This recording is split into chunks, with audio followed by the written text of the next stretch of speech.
All right, today we're going to talk about one of the most elegant and, honestly, powerful algorithms in all of computer science: binary search.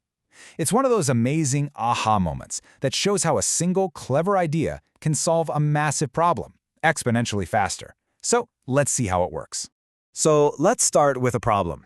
Imagine you're in a huge library and you need to find one specific book. The obvious way to do it is to just start at the first shelf and check every single book, one by one. That's what we call a linear search. It gets the job done, but if that library is huge, it's going to be just brutally slow. But what if I told you the books in that library were all sorted alphabetically? Now we can use a much smarter approach. But how much smarter are we talking about? To find one specific item in a sorted list of, say, 1,000,000 things, what if I told you the maximum number of steps you'd need is just 20?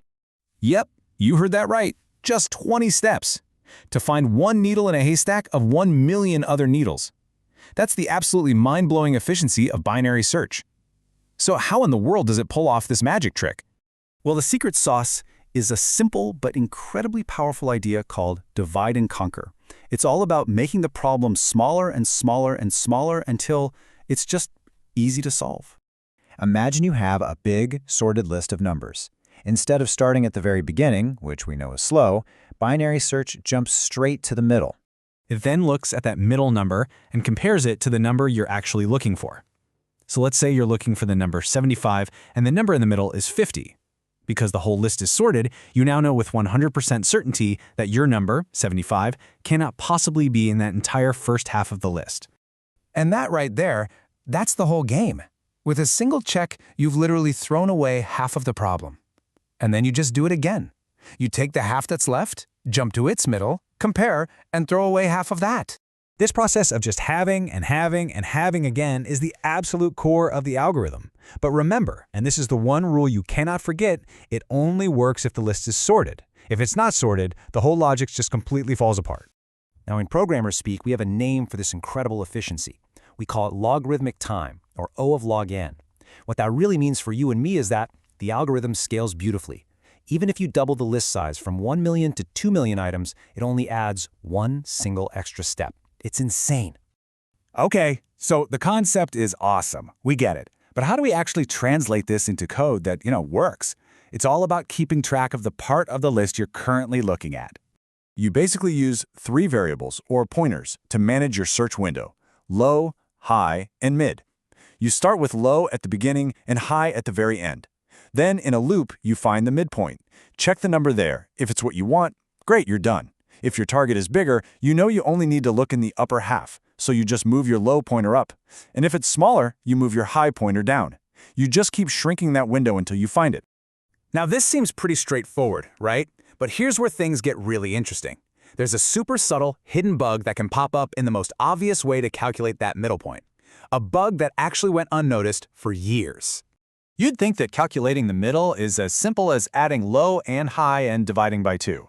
And for most cases, that works. But if your list is gigantic, the numbers for low and high could be so huge that adding them together actually breaks the program. It's a bug called an integer overflow. The safer way, low plus high minus low divided by 2, gets you to the exact same spot, but it avoids that potentially massive addition, making it completely bug-proof. And believe it or not, that overflow bug is just the tip of the iceberg. There are a lot of these little details that can trip up even really good programmers when they try to code binary search from scratch.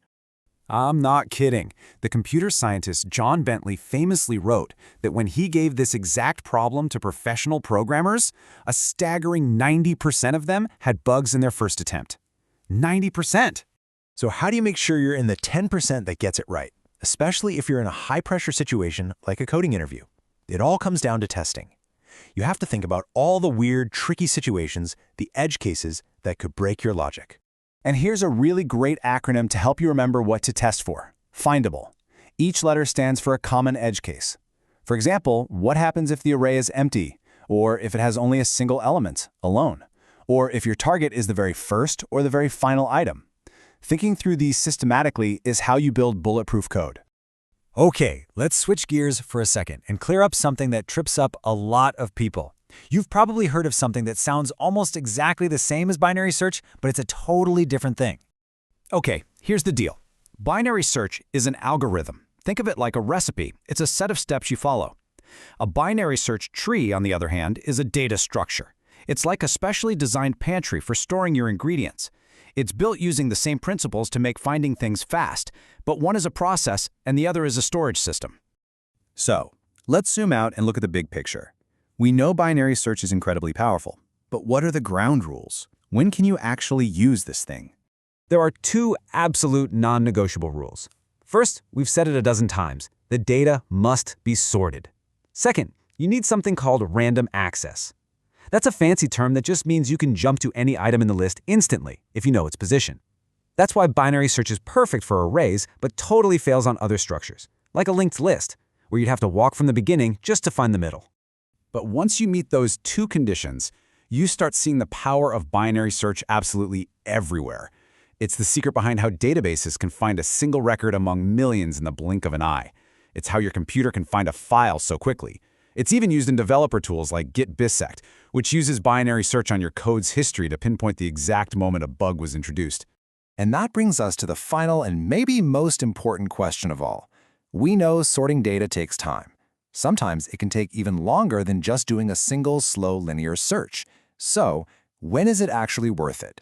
The answer is simple. It's worth it when you're going to search that same data more than once.